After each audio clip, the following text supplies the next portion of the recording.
I don't know if it's something about our particular moment or like think pieces or like public intellectual conversation, but I feel like what we need is like a boilerplate caveat a la like do you know the Glomar denial? Yeah. The Glomar denial is like the CIA. Yes. We can neither confirm nor deny the existence of the information requested. Right. That I think we need confirm nor deny that we have opinions. Right. No, I mean, I think we need a Glomar denial that's like you can just put almost like what we need is like a like when you say like Mirandize, we need like a wingding or like a single word you can just stamp at the beginning that's like what follows is something I think. I am not you, and therefore you may think other things. Yeah. Also, what follows is not the only thing I think, but merely one of things that I have. Like that, we need something that just like covers all possible points of dispute that we can just kind of stamp at the beginning. You know, so you had suggested that one of the things we could do in this conversation is that we could talk about all the ways in which I disagree with things you've said over the course of this podcast, and I'd like to not be that much of a dick. Please, for an hour and a half. You're welcome. But I will say one disagreement I should probably just hash out here at the beginning is that your listeners, based on past discussions, presumably expect that I, along with Ryan Wilson, am like this sort of barrel-chested chieftain who's going to like storm in and defend them from marauders and pillaging. You know, when in fact I'm like a balding, overweight coward who doesn't like to, you know, you're a physically imposing balding, overweight coward. I mean, you're you cast an impressive silhouette. Right. I do have a large shadow.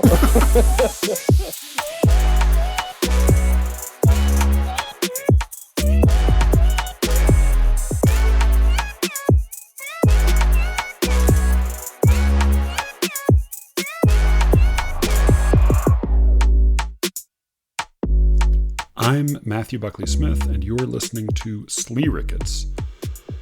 Thank you all for listening, and thank you especially to those of you who've had a chance to go to Apple Podcasts and leave a rating, a review, subscribe, or just recommend the show one-on-one to somebody you think might enjoy it. I appreciate it, and if you have chosen your friend wisely, then your friend will appreciate it too. This is a really fun episode. This is just a really silly, knockdown, drag out, enjoyable, juicy, gossipy, argumentative poetry shop talk episode. One of the inspirations for this whole silly podcast was for a few years now, I've had semi-regular meetings. For a while it was in person, for a while it was Zoom, with Alan Shapiro and Jonathan Farmer, just to talk about poetry. We would do that every month or so, and that's part of what I had in mind in doing this podcast. So my guest today is Jonathan Farmer. He is a poet, a critic, an editor. He's the author of That Peculiar Affirmative, a book of essays about poetry, as well as the editor of At Length, a magazine that specializes in long poems, long stories, and other longish art forms. I will include links to all of his stuff. And this is a long conversation. I compressed it some, but I didn't want to cut out any of the good stuff. So this is going to be the whole episode today. Let's go ahead and get to that right now. This is Jonathan Farmer.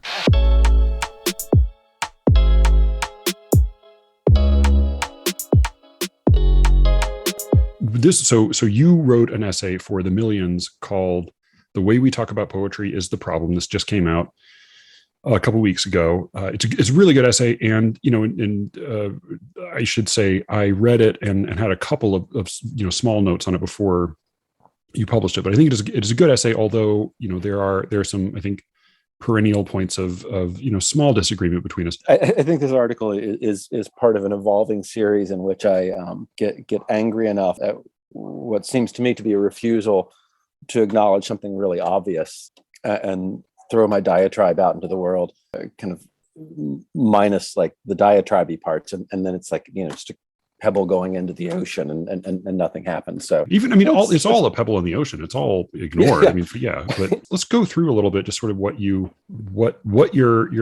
essay actually says. So this is from The Way We Talk About Poetry is the Problem in the Millions. Maybe it's just me. Maybe I'm the only one who's tired of the way. Why am I reading this when it's in your voice and you're here? Why don't you just read from the beginning? Read the first couple paragraphs, if you will. Give me a second to pull it up, because it didn't actually occur to me. Your audience gets to listen to me typing now. Yeah, there's a whole market for that on YouTube. It would help if you were a hot girl. Okay. Yeah. Maybe it's just me. Maybe I'm the only one who's tired of the ways we talk about poetry. Maybe I'm the only one who feels a pang of loneliness every time he looks at poetry Twitter. And then, because social media pushes my buttons so well, looks again and looks again. It feels that way, the loneliness, the kind I sometimes feel at parties, where lonely is so obviously the last thing I'm supposed to feel. In the grand scheme of things, hell, even in the ordinary scheme, this isn't a big deal. But I haven't had any luck in letting it go. And I'm not convinced that it's just me. And I'm not even convinced that a lot of what is happening is good for anyone. Though really, the awkward guy standing against the wall at a party complaining about everyone's supposedly unhealthy behavior is probably the last person you should listen to. So, grain of salt. And caveats. In many ways, the institutions of American poetry are better off than they've ever been. They're more inclusive along several important axes. There's more room for more styles and more tastes. And much of what is wrong today has always been wrong. Favoritism, shallowness, self-dealing, competition dressed up as virtue, flatterers dressed up as sages, coteries dressed up as the elect. None of that is new. But right now it just seems so loud. So you list sort of 4 points of where you offer short imperatives, trying to sort of corrections to the way people talk about poetry.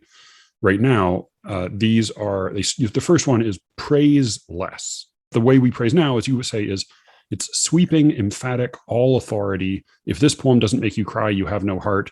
The praise of poems most often begins with the conclusion, this is great, is everything, fire emoji, perfect, fierce, implies a consensus, and rarely moves on from there. That rings very true.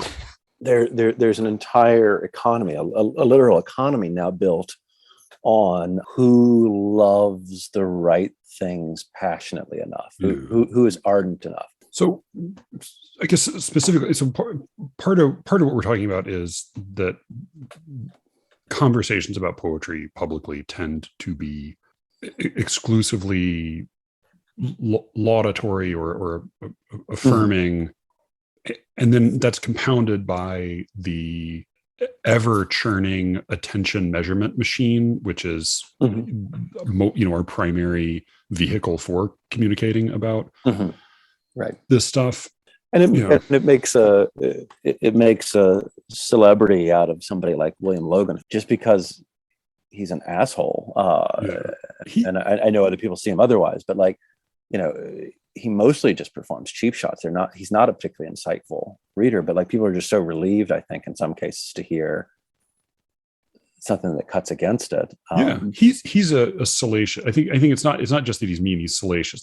He's got a knack for mean one-liners. I do think that he but they're not that good. They're not that good. No, it reminds me a little bit of Bill Hader's whole spiel about being good at impressions, but really wanting to be an actor. And it feels like William Logan really wants to be a poet and he does do some serious criticism. He can be really wonderful when he talks about poems he loves. He also, though, can be incredibly boring when he talks about, when he belabors the historical circumstances of poems he loves as well. And then he's separately got this thing, which is I'm going to talk about his review of Franz Wright, but he calls Franz Wright's poems the hallmark cards of the damned.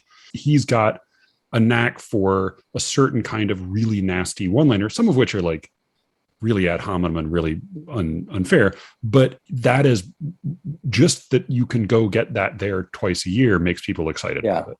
And it's also just not that good a line. The hallmark cards of the damned. I like Franz Wright's poetry, and that feels pretty accurate to me. No, but it's just it's sort of like it hits all the notes of a good joke, but it doesn't say anything that penetrating or that adept. No, but I think like making mean one-liners in a poetry review is like cracking jokes in church. Like if he were to show up at a Friars Club roast, he would bomb. Right. But in the stale confines of a conversation about poetry, he's Don Rickles, you know? Right. Yeah, exactly. Because we have made this into a church, that's the context in which it gets received.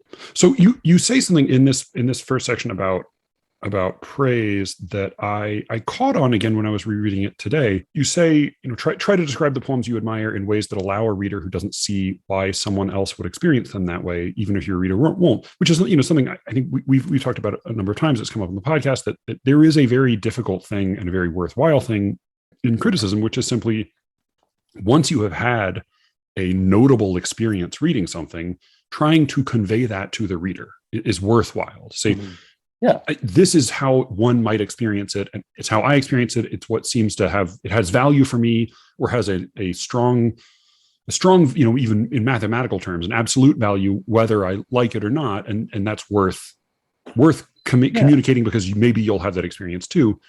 And also there's just some anthropological interest in that, like, oh look, there's this human experience that I don't have, but other people have, and I can see it, as opposed to these people just saying, I was reading this poem and then the Lord came down and kissed me. I'm like, well, I guess so.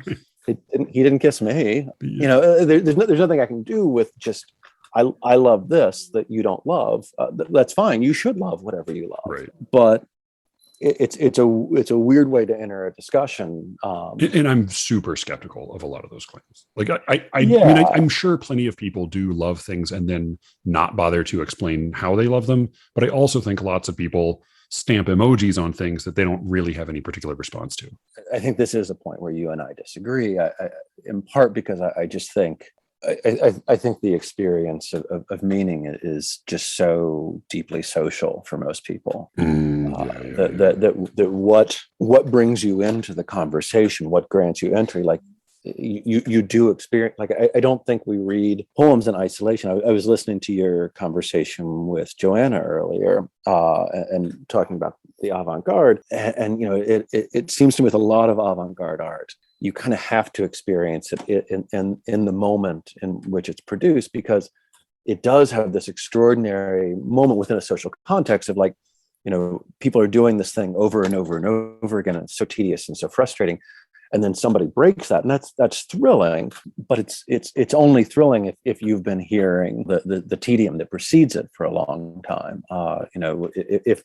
If what that thing breaks is already broken, there's no longer as much thrill for it. And I just think so much of our experience of everything in life happens in a social context. Yeah. And so what oh, go ahead. Yeah. No, I was just thinking about, like, there are, like, my dad and his wife saw Dune in the movie theater recently. He said, "Oh, you've got to see it in the big theater." So, like, unfortunately, I have small children. I'm not going to see anything in the big theater unless it's Dune, the Frozen sequel. But but there, I mean, it's funny, like, there are movies that are, and what he meant, of course, is like the pictures are so big and beautiful, and the sounds are so big and beautiful that you want to experience it that way. But there's another sense in which that I think is very familiar to people. Like, I saw the movie Prisoners, which was like, it was an above average thriller-ish movie with Jake Gyllenhaal and Paul Dano and the Wolverine guy, whatever his, Hugh Jackman. And Terrence Howard. It was, I think, not a great movie, so fucking fun to see in the theater, because it was a really loud, involved audience that had lots to say about what was happening. And, like, in that context, it is really, there's certain kinds of things that are really fun. I wouldn't want to see Winter Light in a big noisy theater where people were shouting at the screen. And in fact, I did see it in one of my, in Baltimore, where a wiseacre from my MFA class was making jokes about it, and I told him to shut the fuck up and get out of the house. But I think, like, there are certain movies that you want to see in a big vocal theater, and I think maybe that's true for certain kinds of poems. Where, like, Twitter is that loud vocal theater where you can have fun and you can get into the spirit with people. Yeah, and I you know, I don't want to come off as being more kind of anti-absolutist than I am, but I think that's true to some extent for everything. That you know, we encounter everything in the context of, you know, our needs and appetites and our experiences of other people. I don't think there's necessarily as much cynicism as you think there is, or the things that you understand as cynicism, I understand as things that are happening below the level of consciousness, and that are creating genuine pleasure. Not, you know, I'm not convinced that there's really a whole lot of fake pleasure. They're fake statements of pleasure, but I think. Oh, I don't think it's fake pleasure. I think they are fake statements of pleasure, and I do tend to think it's it's like I don't really believe in conspiracy theories, but I do believe in like mass incentives that can create the net effect of a lot of people doing something in a particular way. Yeah, and you know, I've said this to you before. You know, I tend to assume that the experience of meaning is meaning. Like there's this common idea that a meaningful life is one in which you give to others, and you pass on wisdom or kindness or love or memories to another generation. They pass on, and as a teacher, I do take solace in that when I'm not convinced that I'm just fucking everything up as a teacher. But there's a way in which if I look too closely at that feels sort of like a pyramid scheme. Man, hands on misery to me. Or meaning, but the meaning is always based on there being another generation. Eventually, there won't be another generation, and that last generation, we're just fucked. Glad we could provide meaning to everybody else. Yeah, like it does. It makes me fucking crazy when people say like, "Well, for parents, your children are the meaning of your life." It's like that doesn't work very well. That's like the problem with capitalism. It's like, well, business needs to expand every year. Like, you see where this ends, right? Like, there's a problem. Yeah. But you know, I tend to think anything that lets us live with a sense of purpose and a sense of being involved in the passage of time in a way that's more than accidental is consequential. All by itself, and I don't take it as a given. I don't think anybody. Well, some people just automatically have that, but I don't think humanity writ large just gets that automatically. I mean, I also tend to think that like there are like the people who say that it's better for you and it's better for society if you are religious. I think like those people may very well be right about the effects it has on being a person. They just, I don't think, are right about the existence of God. So I think like there are things that, I think like there are things we look for that we may need, even if those things aren't there to be found, or we can, or we find them in the wrong places. Or it's like is it Pascal's wager? It makes perfect sense, except that like that doesn't allow you to achieve belief if you don't already believe. Yeah. So you're actually suggesting to me the possibility of a new category, or not a new, but like a newly defined category of performance art. Like, so no, like, something that like, so spoken word or slam poetry, it needs the performance in the same way that songs do, or rap does. Not to say there's nothing there without the performance, but the performance is a significant component of the poem itself. But I mean, yes, but mostly no. Really? Well, in that I don't think that's unique to any art form. I don't think there's anything new about that. I think that's what we've. No.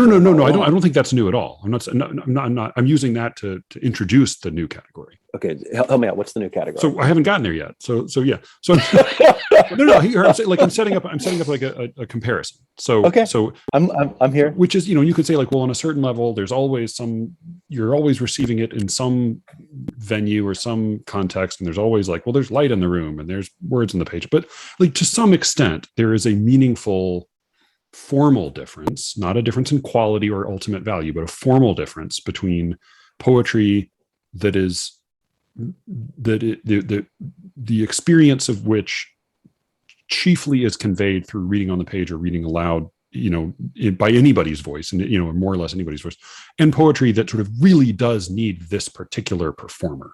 You wouldn't be excited to go read a book of poems by Kendrick Lamar in the way that you would be to see him perform live. I mean, like that particular performance is significant. Not to return for the umpteenth time to Amanda Gorman, but like, you're kidding yourself if you think that her words on the page are equivalent to, produce the equivalent effect to her words performed in that moment by her in that, context.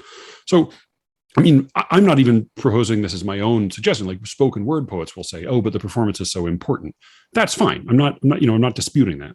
But I guess what I'm suggesting is that maybe poems proliferated, or like viral poems, Twitter poems, or Instagram poems, that is actually that is another context. That's another kind of performance poem, in that, like, in the same sense that, like, if you get to be there in the room while the person performs it, the poem is going to hit you hard in a way that if you just look at it cold on the page by yourself, it's not going to as much. I think similarly, it may be a fair observation to say that there are poems that if you read them in the heat of a viral Twitter moment, in that context with lots of people tagging it and putting hearts on it and saying, "Oh, you have to read this," in that moment, it might actually be a different experience than if you collect it in a book and you look at it cold 6 months later on its own. Yes, but if that's new, it's only new because social media takes it to a different degree. Like, I just don't think any of this is. Well, I'm not saying performance is new. I'm just saying, like, that we may it may be unfair to say to a poem that, like an Insta poem, like Rupi Kaur, like, it may be unfair to say, well, look at the words and that's a shitty poem, rather than like that's actually a performance venue.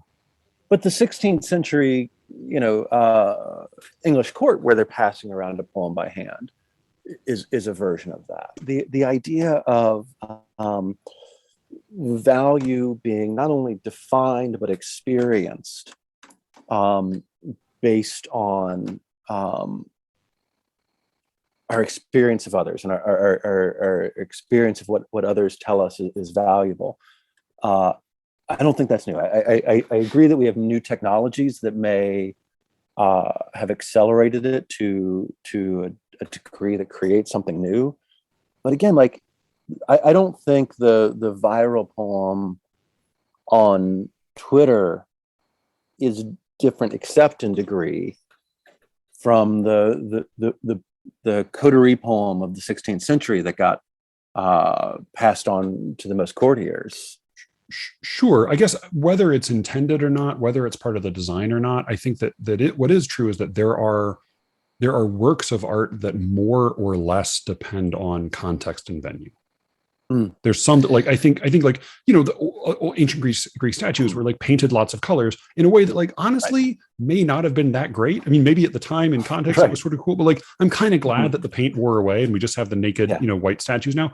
But those are, I'm sure there is a certain effect that you would have if you were seeing the David when it was immediate, first put out in the plaza in Florence, and everybody was like literally putting notes on it saying how much they loved it. I'm sure there would have been a special power to it in that moment. I'm sure seeing the pyramids when they were first built would have been powerful in a certain way, but also they may be a little less dependent on venue to like produce their effect than a Rupi Kaur poem, or maybe a viral, Twitter poem, or a spoken word. Like, I think there's a more, in this, and there are certainly, like, Thomas Wyatt. If you got handed a Thomas Wyatt poem, you're like, oh shit, this is about Anne Boleyn. Like, that would be pretty fucking cool in the moment. But also, that poem's still pretty fucking good now, and like, it's good, it's pretty good cold on a page.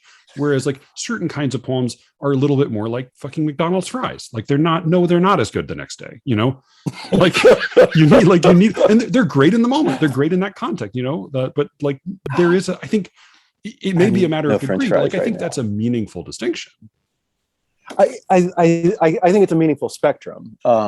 Sure. Yeah. But it's like Twitter is maybe one of those venues. Like, Twitter adds a certain frisson or excitement in the moment that maybe does make maybe like when people hit like on a stupid ass poem on Twitter, maybe it's actually unfair to say it's a stupid ass poem. Maybe it is a cool experience in the moment. But if you just took the raw words of the poem and the line breaks and put them on a page later, it would be missing a significant element of what makes it cool. Yeah, or even a book of Bob Dylan lyrics. Right. Oh, definitely. I think one thing that's come home to me in listening to this podcast. What an asshole your friends were. No, I knew that from the beginning. Oh my God, really? You thought you were covering for that? Oh, I'm sorry. Is that an important part of the way you've been moving through the world? No.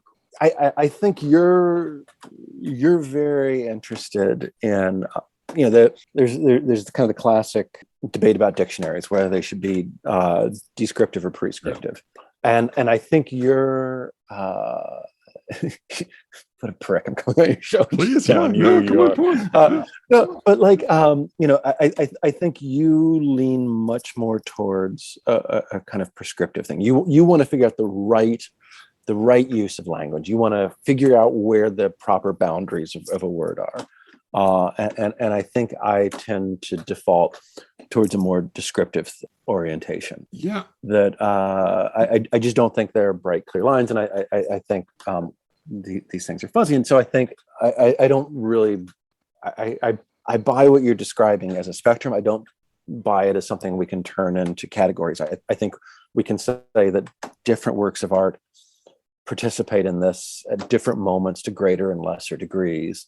Like that's one of the thousands of axes on which any kind of human endeavor is operating and being received. But I don't think there's a bright, clear category for this. Yeah, I mean, really, if anything, I'm trying at least to offer an apology for Twitter viral Twitter poems by saying because I think like people make fun of it, but you had to be there is a legitimate objection, right? Like there are things that are only funny when you were there, and I think like Twitter, it may be there, you had to be there, and like it was cool, and we're like people who love Kate Bear or whatever viral sensation, like maybe you did have to be there, and there is a thing, and with Thomas Wyatt, with Shakespeare, like definitely like seeing. And we've talked about how like there's also just like a significant difference in the way like our vision is way better and our hearing is way worse than it was hundreds of years ago for a variety of reasons. So like just even how you experience something like a play in person would be really radically different. But yeah, like to get to see the debut of Faustus in that moment with all of the context, like that would have been really cool. But also Faustus holds up pretty fucking well. Right. And I think like, but there are other things where you really had to be like, I think by contrast, like Ben Jonson's masks, they don't hold up quite as well. Like they're very well made and he's a fucking genius and he wrote some poems I absolutely love, but the masks, you really had to be there. And I think again, like it's a spectrum. It's degree, not kind, but like degree can matter dispositively, it can matter a lot. Yeah, I agree with that. I think I'm a little more skeptical than you are of times winnowing as being more significant than the experience in the moment. Like I think something that generates meaning in a moment is just as valuable as something that generates meaning 400 years later. Totally. And fresh produce is like a wonderful thing. No, it is like fresh produce is wonderful. And like I love, like we were passing by, like my daughter and I were, my two daughters and I were walking on a walk around the neighborhood, and there's a little community food box, and like next to the graveyard, there's a graveyard in the neighborhood, which we always visit because my daughters are as morbid as I am. But next to the graveyard, there's a little community food box, and Josie's, she's a new reader, and she said, "Community food box." Yeah, I would never eat something from a community food, because she's just seeing like sitting out here in the cold. There's just a box of food. You've also passed on not only your morbidity but your snobbery.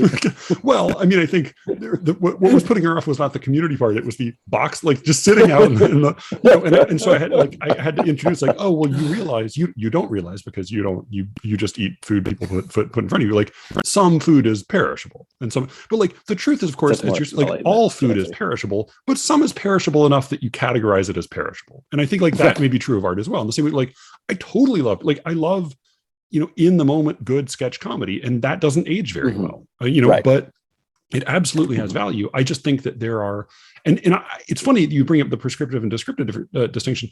I really think of myself as a descriptivist. I just think a lot of people are lying, or they're lying to themselves, right? I think like there's a difference between saying like when people, like, well, what do people really enjoy, and what's happening? I think that the problem is that people are not being honest either with themselves or with others about their actual experience. And poetry, poetry is an enormous category. We're going to talk later about the problems with defining poetry, but there is a kind of poetry, and it tends to be the poetry I'm most interested most of the time, that has as one of its concerns a very low level of perishability.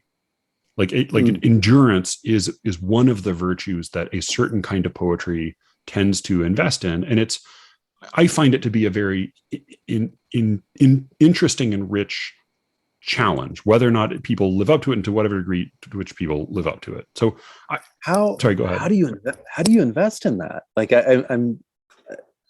Well, I think it's a matter of degree, and like there are certain things you can never, like the Library of Alexandria, like putting your poem on fireproof paper would be like, that'd be a nice step. But when I was in grad school, all the fiction writers who, unlike the aspiring poets, believed that they were doing something of consequence. Yeah, they would all have a printed copy of their manuscript that they would keep in the refrigerator. Because apparently when a house burns, the refrigerator is the least likely thing to, the insulation is so. Okay. That's like a bizarre coincidence because when a house burns, the unpublished manuscript of your novel is typically the least important thing to burn. Contrast to the food that you might have been keeping on your fridge. And stuff. All right, so I don't want to totally lose track of your essay. So I did want to ask you quickly it's like yet another digression. Before you sort of urge people to describe their experience in reading something rather than just giving it a thumbs up, you have this little it's an offhand line, and I think I went right past it the first couple times I read it, but show don't tell isn't good advice for writing poems, but it's almost always apt for sharing what you love. And that's your way of saying like, so when you're writing your response to a poem, show don't tell. But I just wanted to ask, I know that show don't tell has recently become very unfashionable. It's like super cliched writing advice. It's sort of one of those things that everybody knows, you hear over and over again in workshops, and it has limitations, obviously, but it also has become recently out of vogue. Is it bad advice? Like, is that not good advice in some, like, is there not, to the extent to which any three words can be good advice for writing, like, is that, that's not bad. That's not bad bang for your buck. It's a shortcut, like write what you know. Yeah. The real advice that seems useful to me is know what you write, and that knowledge may not precede the writing, but you should seek understanding of some form or another. Show don't tell, and this probably leads us into the next discussion. But show don't tell precludes all kinds of interesting poetry. As I was getting ready for this conversation, and thinking about definitions of poetry, I looked up the George Herbert poem Jordan 1, and it's a fantastic poem, and it's not just a didactic poem, but it's absolutely telling, and the metaphors are delightful, but they're perhaps ironically they're decorative. This is a poem. Who says that fictions only and false hair become a verse? Is there no truth? Is there in truth no beauty? Is all good structure in a winding stair? May no lines pass except they do their duty, not to a true but painted chair. There are metaphors there, but that is a poem that is telling. It's a poem that's making a case. It's making it through rhetorical questions, and it's delightful. And so any advice that says don't do that is insufficient, and it's putting up a wall where there shouldn't be one. Yeah, I think that's true. I think the least worthwhile part of that advice is the don't part. Like, consider showing would be like a less catchy but more accurate way to, because showing is great, showing can be wonderful. Have you considered showing? Yeah, right. Sometimes show, it's like what's the second thesis from the myth of Sisyphus? It's like consider suicide, which is probably also not bad advice for most poets. Have you tried suicide? Yeah, just think about it. All right, so then your second imperative is stop defining poetry. Yeah, and you give an example. You give three examples, or actually give more than three. You give three recent examples of prominent poets defining poetry. You have Matthew Zapruder says, unlike other forms of writing, poetry takes as its primary task to insist and to depend upon and celebrate the troubled relation of the word to what it represents. And then you have Craig Morgan Teicher saying, poems probe the unknown, beginning on firmer ground and speaking until they have expressed the otherwise inexpressible, something sayable only in those words in that poem. And then you have Kaveh Akbar saying, poetry is a spiritual technology, which he's recycled that one, I think, at least once. Yeah, and I think the first time I heard that was you complaining about it. So credit to you. Yeah, I'm glad to pass along my irritants to the rest of the world. Yeah, you I think rightly identify these as sort of obnoxious instances of people defining poetry. As I read this and reread it, and then you have taken me to task a couple of times for defining poetry or talking about poetry, defining poetry, coming near to defining poetry. And I think I think I draw a distinction between different ways of defining poetry. And this is maybe has to do with that prescriptive descriptive divide.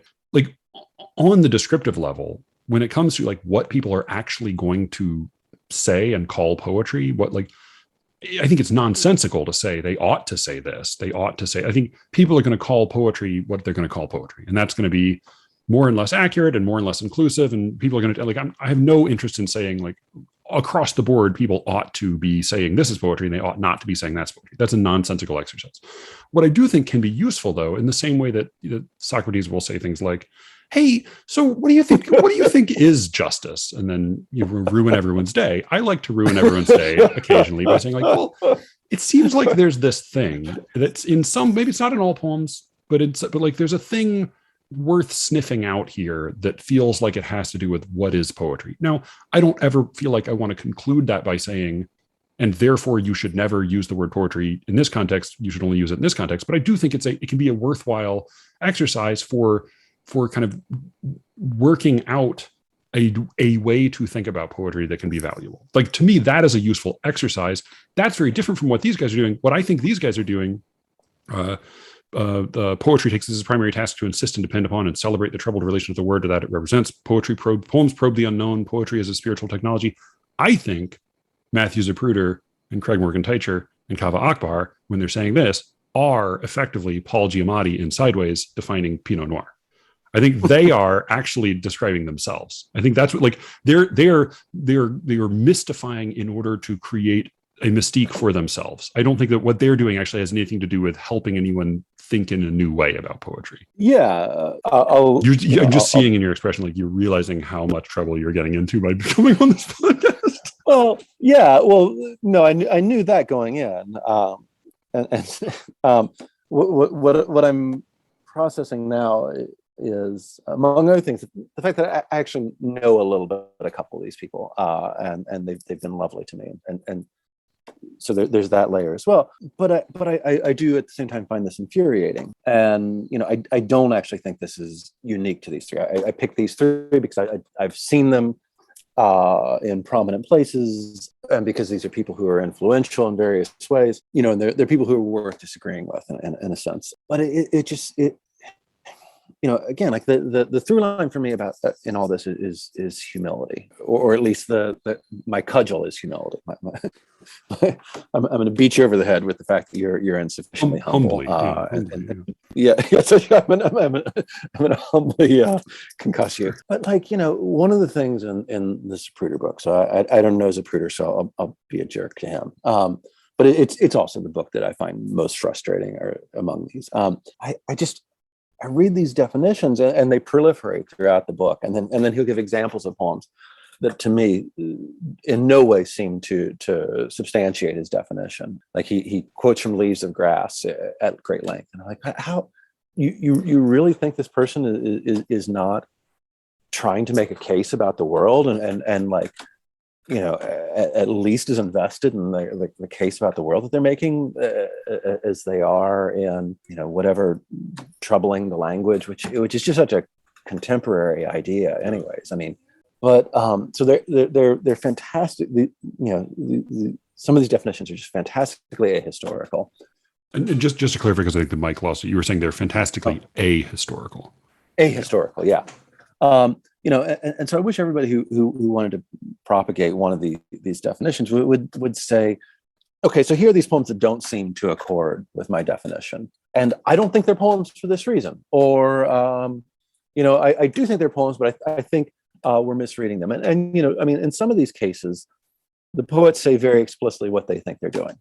Pope's definition of wit in an essay on criticism is what oft was said before, but never so well expressed, something along those lines. You know, the Herbert poem I was just going, like, these people say what they think they're doing, and you know, you could go back and you know, wave your 21st century magic wand and say, aha, they were deluded.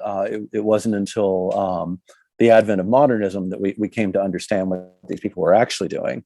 But that seems like bullshit to me. And there's just so little humility in this. Like, you know, I really like Burt's approach to it, which is there's a series of traditions. You know, I wish sometimes we could all get together and just say, okay, what can we go back to the point where we can all agree? What's the thing we can all agree on?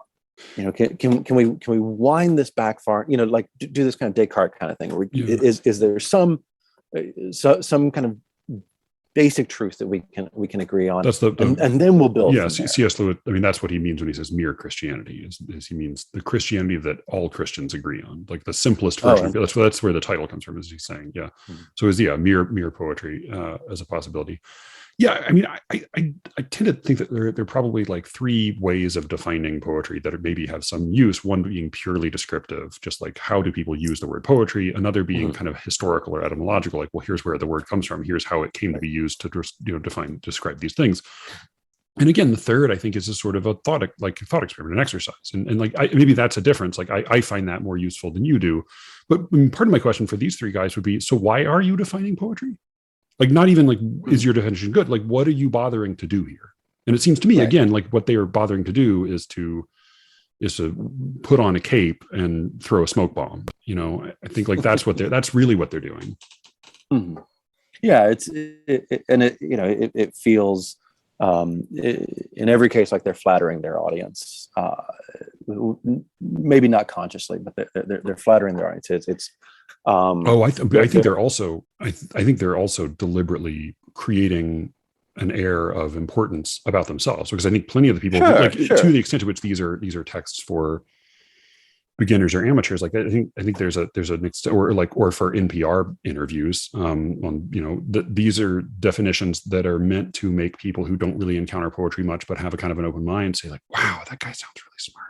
But I mean, that's the other side of the coin of flattery. Like those things go hand in hand. Yeah, the thing I don't understand about your approach is, why not just say the poetry that interests me does this, or the poems that are fashionable right now do this? Like, why you, like, if you know that this definition is going to leave out things that are obviously poems for most people, why not just say, why not name it in terms that seem to me to be more accurate? Why not say the poems that I keep going back to, or the poems that engage with the part of this tradition that's most important to me? Yeah, I guess because I have some abiding interest in abstract concepts. I think because I like ideas. So like, my Dave Smith, whom I've complained about plenty, said a thing that I thought was pretty interesting in a workshop once. He said that he referred to prose as cobbled speech. Now, I think there's a particular sense that remark conveys that is really interesting. So part of what you do when you cobble a road is you take stones that will fill the gap that needs to be filled, and they can kind of be of whatever color, and they could almost be of whatever texture, and there could be plenty of other things happening with that stone, but what matters is that it needs to fill that gap. And so part of the suggestion there is that when we write prose, we are any given word, any given sound, any given string of rhythm or whatever could produce a certain effect, could do any number of different things. Words have multiple meanings, but to the extent to which what you're writing is prose, you were sort of taking each component and using it to do only one thing. And that's part of what makes prose especially translatable. Now, obviously, there are 1,000 examples of prose that are doing more than just that. And 1,000 examples of poems that are doing less than that. That's why, as Brown says, poetry should be at least as good as prose. However, I still find that to be a kind of a provocative, interesting remark, because it made me think about the difference between poetry and prose in a slightly new way. So I think that's why I think it's still useful to say, like, what is sort of like, not to say anybody should then change the way he talks about it, but just to think about the idea as an idea. I mean, I think it's sort of like there are plenty of words that have lost a lot of their potency by way of commercial language or vulgar language or whatever, but that doesn't mean that they can't be considered in terms of maybe having a slightly more refined but even concept behind them. It seems to me like you just end up saying things that are untrue. Like, let me go back to the Burt definition. It's a name for a complicated history. Somewhere else, I don't think I quite. She says, something about it's a series of traditions or something. Sure. That's the historical or etymological answer, right? Yeah. That's so. Fine. But yeah. So if here's my assumption about poetry in English that is based on no facts and no knowledge. There's a period of time where I think most people who talked about poetry probably had a pretty clear understanding that they were talking about language that was organized by some sort of sonic principle, some sort of sonic pattern. And then people make things that are kind of in response to that or branching off from that. And it gets harder, and then people make things that branch off from that and that are in response to that, and so eventually, it's this tree with millions of branches. But unless you're just going to go back at some point and draw a line, like I don't think there's any place where you can like go back and find poems like a version of poetry that was only. What was the thing you were talking about in the episode recently that changes its position? Like you forms new allegiances was the Stephen Dunn. There were plenty of poems that didn't form new allegiances. Like there's no place where you can cut a sample in the tree and find that. I don't think. I mean, well, and to be fair to him, I think he was saying that tends to be necessary for it to be good. Not even, right. Though, I mean, I think that when Frost says poetry is what gets lost in translation, that's certainly not true to, it's easy to falsify, to produce some falsifying examples. It's still a useful utterance. Same with Auden saying poetry is memorable speech. It's like, again, that's too narrow. It's not narrow enough. That's inaccurate. There's certainly, here's some poetry that nobody can fucking memorize. Like, sure, fine. But I find it to be a useful utterance. I think even if I'm not as epigrammatic or memorable or smart as these guys, I think I find it to be a useful exercise to sort of talk through how one might think about poetry in a particular way. And I tend to think that really there's what it really finally has to do with is something like an unseverable link between form and content. And again, like you could, I'm sure, there are counter examples to that definition. I still find it to be sort of useful to have that as a way of thinking about it in one's head. It's interesting, like Adam Kirsch early on, I think maybe in the very first episode, I talked about his essay, and a really smart essay, terrific poet, terrific guy. I actually would love to get him on the show at some point. But toward the end of that essay, one of the things he said was, hey, instead of saying that that insta poetry isn't poetry, what we should do is we should call that poetry. And then, what we might think of as serious or literary poetry, we should call that art poetry. And I said, well, that's nonsensical. We're just going to keep calling it poetry. Let's just keep calling it poetry and understand that some of it is this and some of it is that. And you objected to that. Whereas I actually found, to my mind, he was actually being prescriptivist, because he was saying, here's what you should do. Whereas to me, I'm less interested in saying, here's what you should do, than in saying, is there a new way to think about this? Is there a new way to think? I don't really want to tell anyone to say, don't call this poetry, or call this poetry plus, or, poetry, premium poetry. I think that's that's a silly exercise. But if you want to say, well, what is it that really makes this different? Why do we maybe occasionally cringe when something gets called poetry? What is it that we're cringing at? To me, that's an interesting question. Yes. Okay. So that's right. So I have a couple of thoughts. One is you had said at the beginning we should have some sort of I think you said wingding that we can just preface remarks with. Maybe you could get one of those for all these definitions of poetry. So I know I'm actually not defining poetry, but here's what I think poetry is. Sure, yeah. It's let that stand, let that go forward. That whenever I say something, as I've said, I'm usually an idiot, and it's probably provisional, and I'll probably disagree with myself tomorrow. But I think it's worth thinking about. And we I can't say we all know you're an idiot, but we don't. And who's really the idiot, since you're still listening? But these are people who have influence, and these are people who are defining what gets in and what gets left out. Somebody read this article and said that I was longing for gatekeeping, and I'm not. But it seems to me that these definitions turn into forms of gatekeeping.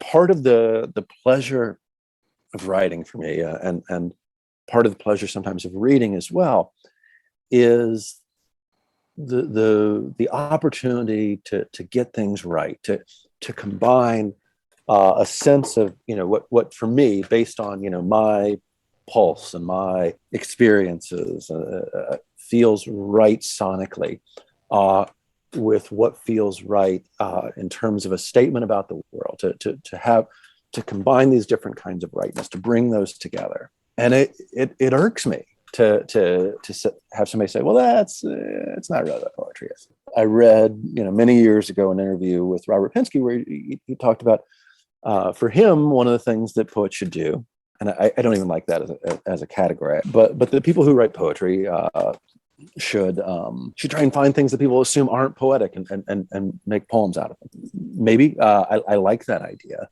but even more so, it took me so long to realize that I should be writing about the things that I'm interested in.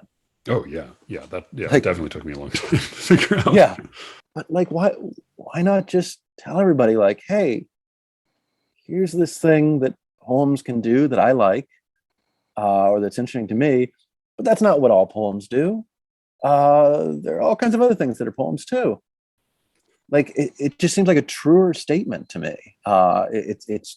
When I pitched this article to an editor, I said it was my attempt to define the way we talk about poems in a way that was simultaneously more rigorous and more inclusive. And I stand by that. I think that the things that I'm talking about here, including defining poetry in ways that leaves things out, are simultaneously lacking in rigor. They're fundamentally untrue, and they're closing the door to people. They're saying, nope, that thing that you like, or that you value, or that you're curious about, that's not poetry. And what frustrates me even more is that oftentimes what is said is that's not poetry. What is said is that this is poetry, and there's not even a gesture towards this other thing. There's a poet and critic and scholar who I really admire named Robert Archambault. Mm-hmm. I may be mangling his last name. When conversations about greatness or goodness come up, his response is always good for what?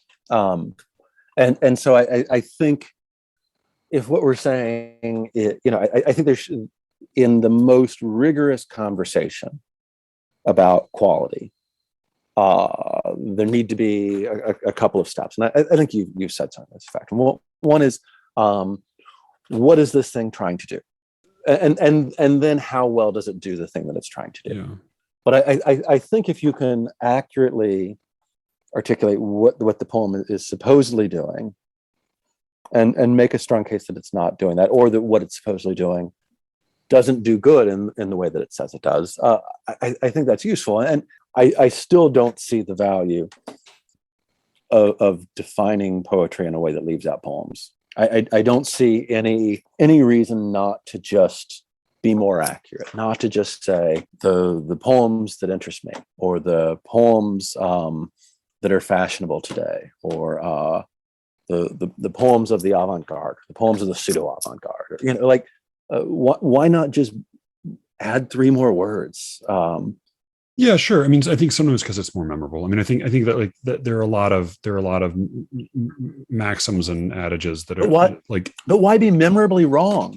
Well, no, but I think there are different kinds of. I mean, it's almost true for any wisdom statement, as Stephen Campa has pointed out in print somewhere, that absence makes the heart grow fonder. There's truth to that. There's also truth to out of sight, out of mind, but they directly contradict each other. And I think that they directly contradict each other doesn't mean that they don't both have truth in them. Doesn't mean that they would be better if you elaborated on them so much. I mean, in the same way that when I say pronunciation doesn't matter, I don't mean that in a total way, but what I'm getting at something when I say that, part of I think the more counterintuitive or contrarian the adage, the more valuable it is despite its inaccuracy.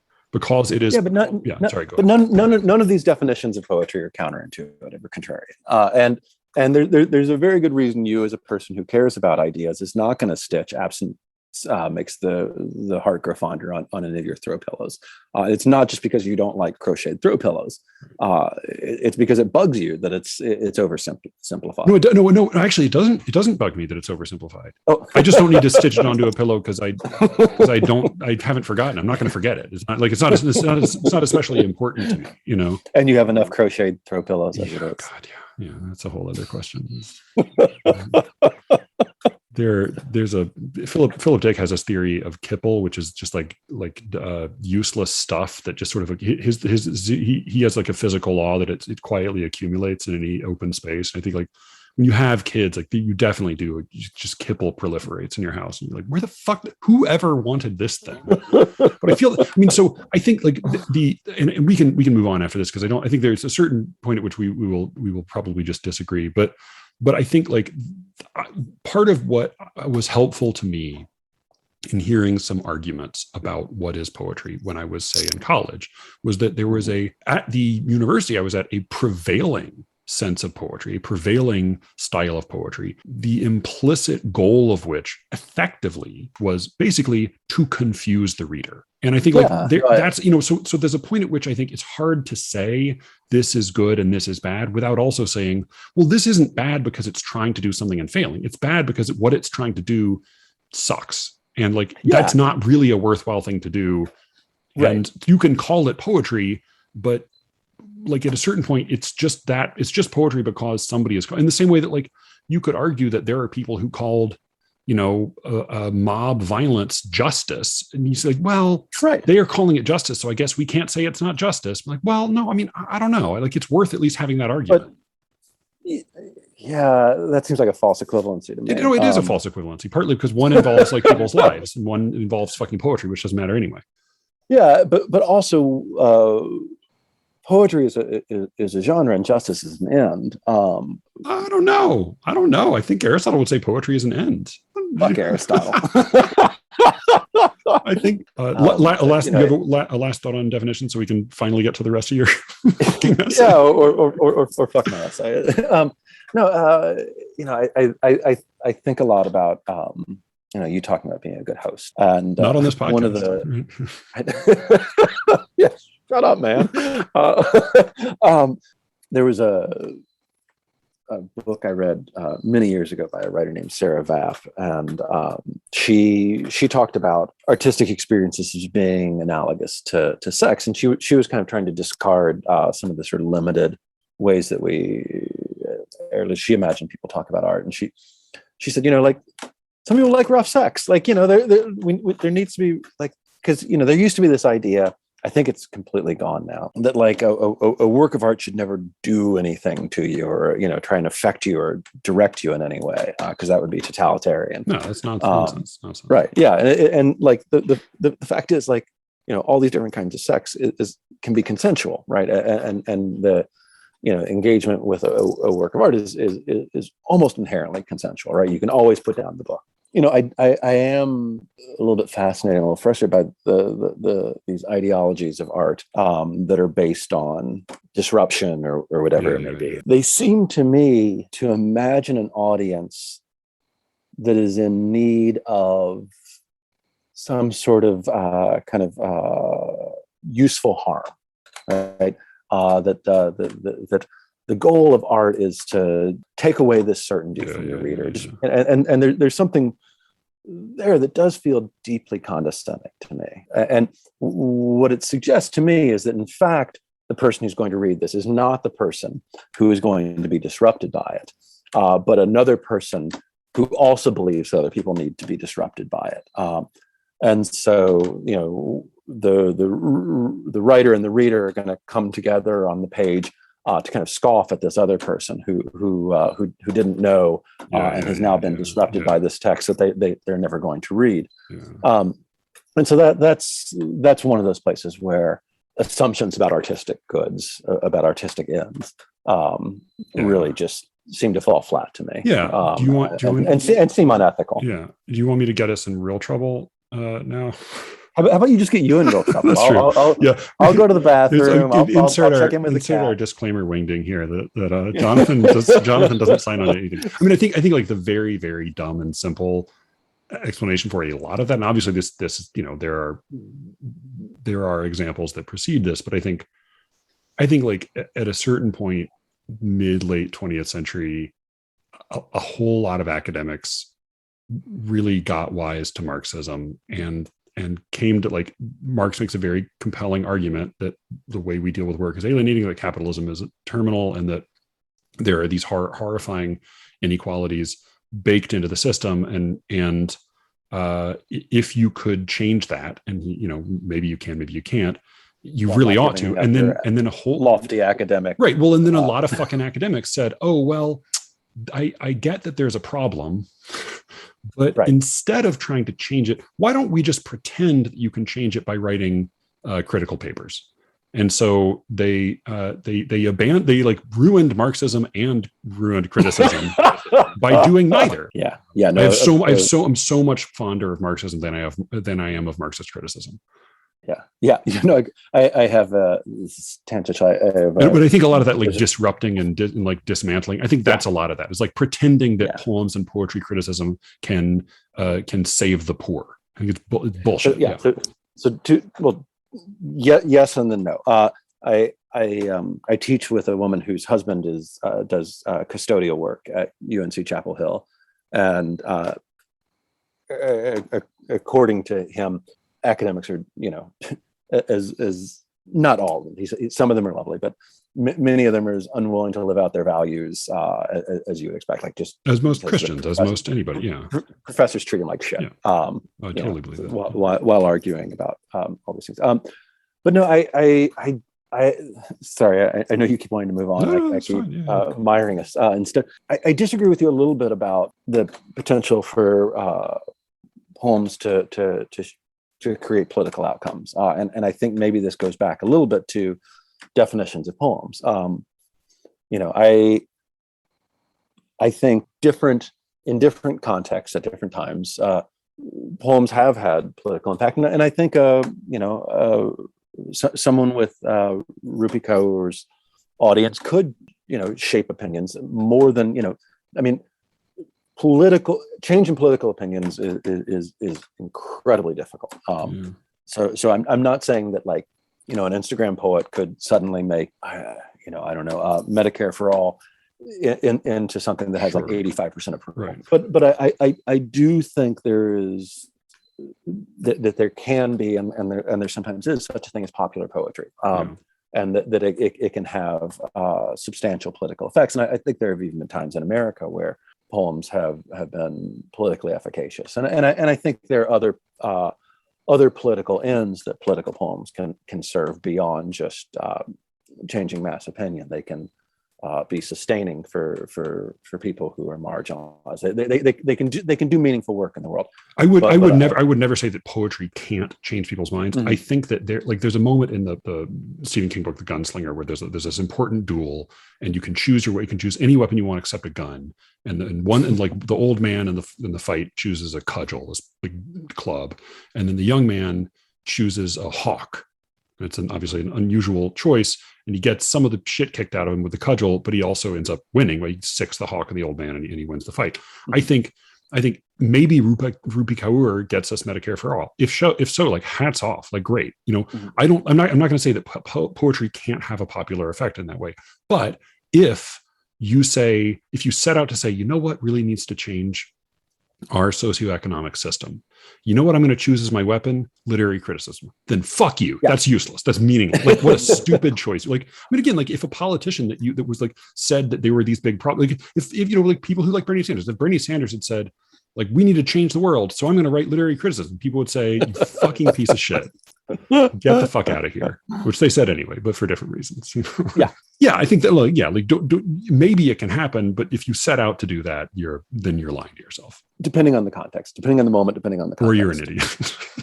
Or okay. I probably am. Yeah. Well, no, but you're not trying to. You're not trying to change your socioeconomic system by writing literary criticism. You're not even trying to change literary criticism by writing literary criticism. I'm trying. It's just not working. You just don't. Yeah. Well, yeah. You don't believe you'll have an effect. But I still think it's a worthwhile part of the conversation. Speaking of which, you did have another half of this fucking essay. Jeez, God, why didn't somebody cut me off? You did. That was the longest section, but no. We read. We're not even going to fucking get to it, but we read a whole other essay we were going to talk about that had to do with talking about poetry. That one was way longer than yours and had way less essay. Way less. Like, that one was basically in your face. Yeah. We just briefly, like, Wayne Miller wrote an essay in LitHub in February 2021 called "When Talking About Poetry Goes Horribly Wrong" or something like this, and that essay was basically like 70% anecdotes letting you know that he used to hang out with Kieran Carson, and then like 30% a sort of like malapropism ridden ramble about Ocean Vuong and Matthew Zapruder having it out on Instagram. So we won't bother to get to that, but I'll put a link somewhere. But so your third imperative in your essay, fucking essay, your third imperative was don't treat. Nobody expects the Spanish Inquisition. It's fine at this point because no one's listening. We'll have. God. All right. So your third imperative is don't treat art as a competition. Here, too, the problems aren't new. Artistic prizes and contests have always been absurd. They've always presented taste as objective assessment, and at least in the U.S., commercial interests as celebrations of something supposedly pure. They've always distributed finite resources based on questionable standards, often funneling those resources to those who already have the most resources and the most connections. You want to elaborate? I basically agree with all of that. Yeah, I think I stand by that. And I think the other thing I say at some point is, like, ultimately, at best, a prize reflects the subjective opinions of 1 to 3 people who may or may not have slept with, taught, or been married to the winner at some point. The one thing and so it's fine. Like, if you win a prize, be happy about winning a prize. But let's stop pretending that they mean something more just because that person was endorsed by that group of 3 people were endorsed by the Pulitzer Foundation or I totally am with you there. Yeah. Even if you deserved it, you didn't get it because you deserved it. Yeah. The only thing I'll add is I do link in there to a study that a couple of writers did about the poetry prize system, where they really did some pretty extensive analysis of a lot of data. When do you know when the study was? Pretty recently, within the past few years. Let's see. It was post poetry then. Oh yeah, very much post. I don't know. It came out maybe a year ago. It came out November 11th, 2020. Okay. Yeah, that's really worth reading. The phrase prestige networks, I think, comes from them. Okay. But all right. Well, there's a link in your essay, which I'll. Yeah, so just drag yourself through my essay, and eventually you'll get to the link to the thing you actually want to read. All right. So, and then your fourth imperative is consider strangers, and this was, I know you're initially you'd had a slightly longer formulation of that, and I told you to make it shorter. Yes, thank you. Which I think was good advice, but I also think like that may want some elaboration. Do you want to talk a little bit about what you meant by that?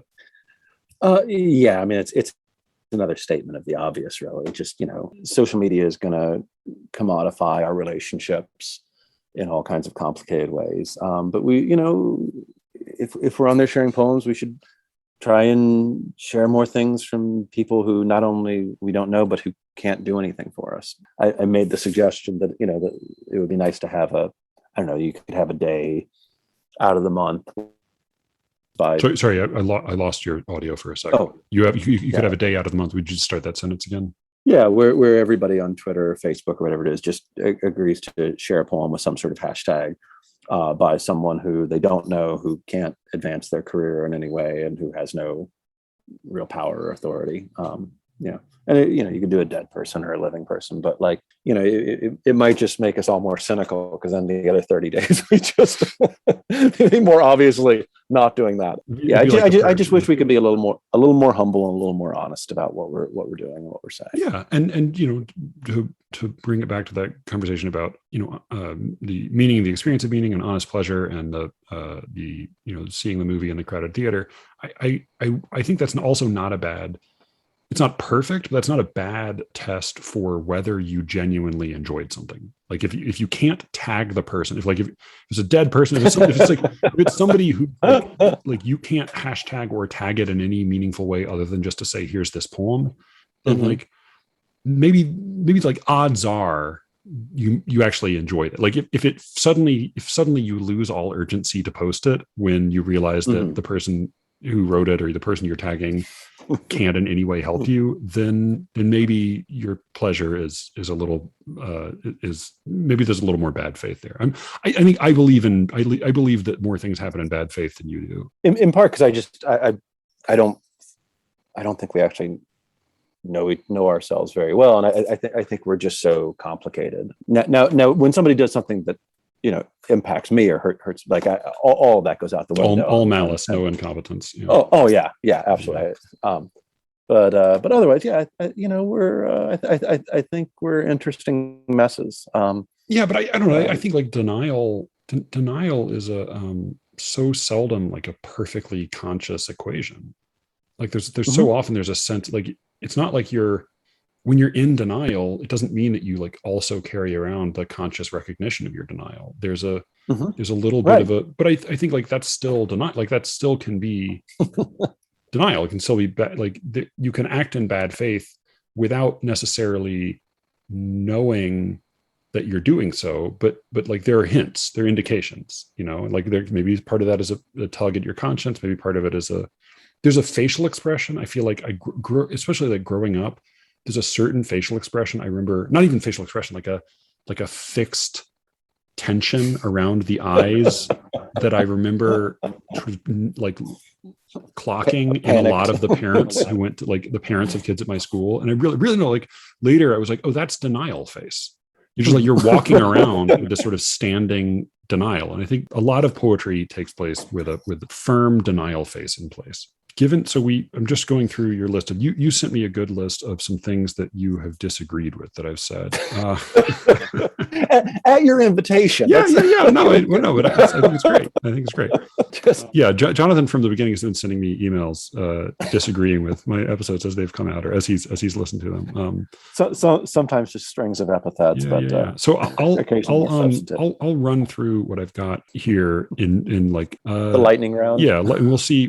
So didactic poetry. I think we talked kind of about that a little bit. Yeah, we already got that. Oh, the impossibility of truly hopeless art, which I think I agreed with your observation here. Do you want to say what you meant when you were talking about? Oh, because I think I talked about art. Like I had the episode where I talked about hope and hopelessness, and and this wasn't even a disagreement with you. This was an amplification. You had talked about, I think you were talking about 90 North, Randall Jarrell poem.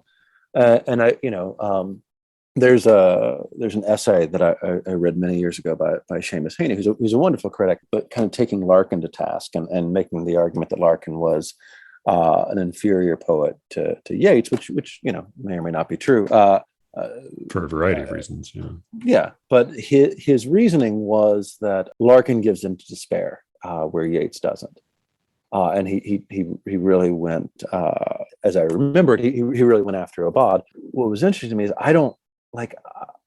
I mean, that is certainly a poem that is documenting and animating and recounting an experience of despair, but it's not a poem that makes me feel despair. It's a poem that takes this experience that is not unfamiliar to me, and makes it proper to language, proper to this kind of fundamental human medium, and to the work of creating beauty and creating meaning. And so, like, I don't want to say that you can't make hopeless art, but it's really hard to do because you're engaged in an activity of bringing something into human interaction and trying to share it with somebody. There's almost inherently implicit in that an assumption of possibility, an assumption that we can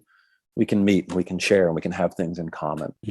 And so a poem like 90 North becomes, or a poem like Abad becomes ratifying to me as someone who, already begins with the experience of death as terrifying and potentially absolute and annihilating.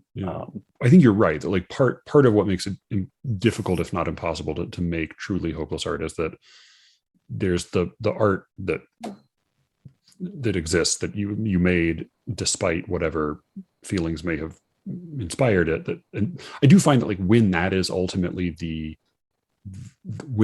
explicit hope presented in the piece of art, I find that really unsatisfying. But I also think maybe, like, the small distinction I might make with something like 90 North or Abad, both of which I love, and I think I love Seamus Heaney, and that thesis I find infuriating.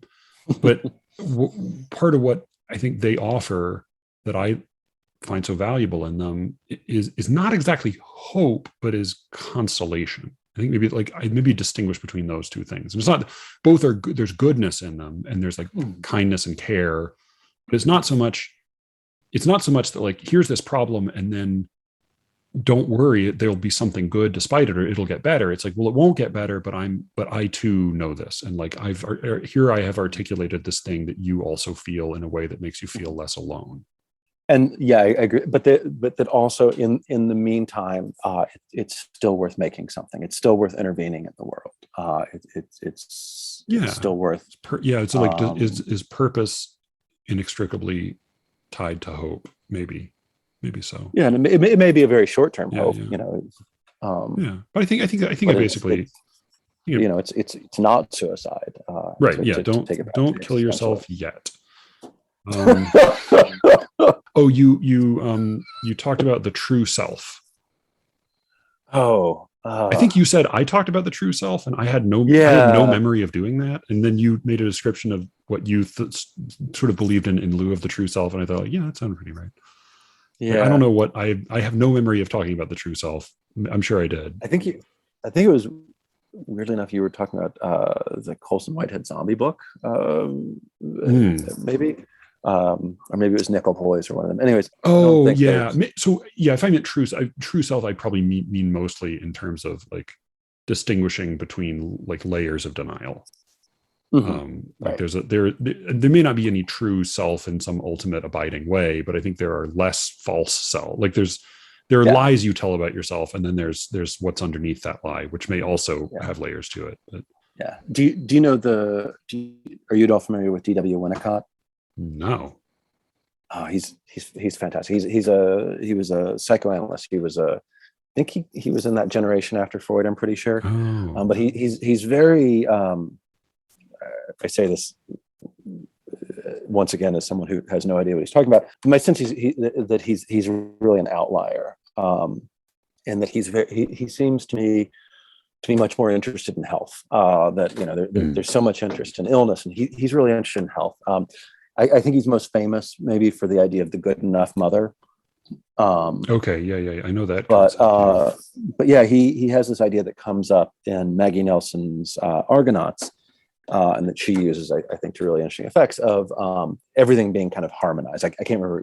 This is not how he puts it, but the idea of that all the components of the self become harmonized. They work in concert. When I think about the experience that people describe as a true self, that's what I really think about. It is that all of these parts that are never completely separate from each other, but like all of these different cross currents that compose this sort of loose constellation of one person, they all flow in concert. It's kind of like the moment when time sort of disappears as a medium, when you're no longer aware that there's like time and then my movement through time. Right. Is this something like when people talk about flow? Yeah, Alan loves to quote the line from one of Elizabeth Bishop's letters, and he uses it as the title of one of his books of essays. Perfectly useless, self-forgetful concentration. Yeah, and I think in some ways the experience of the self that feels truest is oftentimes the one that's also the most self-forgetful. Yeah, that sounds. I'm not gonna fight you over that. I think that sounds pretty good. And I don't think that began as a disagreement either. Yeah. All right, so then Baby It's Cold Outside. That's sort of related to the didactic thing. We don't need to. We can skip that one. It's close enough. Poetry as an acquired taste. Yeah, I just think there's some kinds of poetry that people don't like. Nursery rhymes to me are kinds of poems, and like I've talking to people I've known who are parents, like oftentimes kids have what seems like a pretty innate receptivity to those, and an innate pleasure in them. Yeah. I mean, sure. And like classical music's an acquired taste, but also my daughter has a lamb that plays Twinkle Twinkle Little Star, which is Mozart. I mean, so right. I mean, I think it's a little bit like if I feel like if I walk around saying like, well, I've read Tolstoy, then like, what's true is I've read The Death of Ivan Ilyich, which is a fucking novella. I haven't read War and Peace or Anna Karenina or Sacrifice, like any whatever else. Like, so I think, there are kinds of poetry that are not an acquired taste. Maybe when we refer to poetry at large, there probably is at some point a big bolus that you're going to need to practice in order to swallow. If you want to take on those things as well. Yeah. I talked about Kirsch's terms. Okay, and the last one was and you talked a little bit about avant-garde art, but you sort of made a distinction between free verse that is haunted by formal verse and free verse that is not. I think insightful to say about. Yeah, you say I feel like the museum analogy, while correct, leaves out the difference in sound between free verse poets who grew up on meter and those who didn't. Yeah, you can hear those ghosts in a WCW poem in a way that you can't in most free verse poets today. I think it's probably pretty true. Yeah, I think that was your list of 95 theses. Yeah. So we definitely need a term for our boilerplate caveat, our Glomar denial for think pieces or whatever, or like opinion.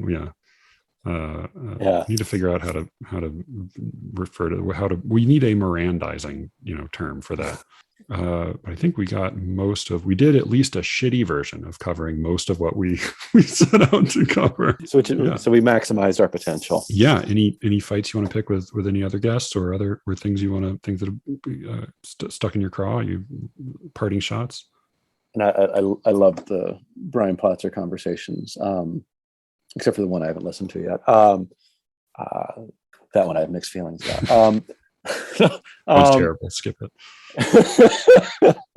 The idea of truth as a fetish did actually stick in my craw. I think that's only true in as much as you could say that any human belief is fetishistic. Any human source of meaning is fetishistic. The idea that there is something outside of us that's real, and that we can perceive it, even though we know to some extent that we can't, or that we we misperceive it, or we perceive it through a version that's makes it possible for us to move through the world. Even as I tend to assume that, as I said earlier, the experience of meaning is meaning. I think part of what enables that experience is the belief that there's something real, that something happened and other things didn't happen, that somebody lived and somebody didn't. The idea that each human life has inherent value and significance, those seem pretty fundamental to me. Again, like I can certainly imagine and even fathom a case that all of that's bullshit, but you kind of have to tear everything down for me to get to that. Yeah, Brian, I think in general is much more of a relativist than I am. Just if I can try to summarize, it sounds like you would like to prescribe a definition of truth that excludes Brian's use of the word truth in a way that you could almost call it a prescriptivist definition of the truth. It says no fetishes here. This is not a game of fetishes. 2 hours and 17 minutes into the discussion, you're still a prick. I think I agree. I think I agree that Brian's. Well, that's part of what makes Brian such a good guest on the show, is that he is just as much of a prick as I am. More to the point, he's delightful. My dad's ideal version of this podcast would be just a show hosted by Brian, Alice, and my wife. I turn in for that. Yeah, no, they should start a podcast. It's good. Yeah. Or you can still do all the labor. That's true. I can edit and produce. Yeah. All right. That's fine. That'll be fair. Schedule. Yeah. Very good. Well, thank you so much for agreeing to come on. Thank you. It's ruin your career and waste your time. Well, at least I enjoyed ruining it.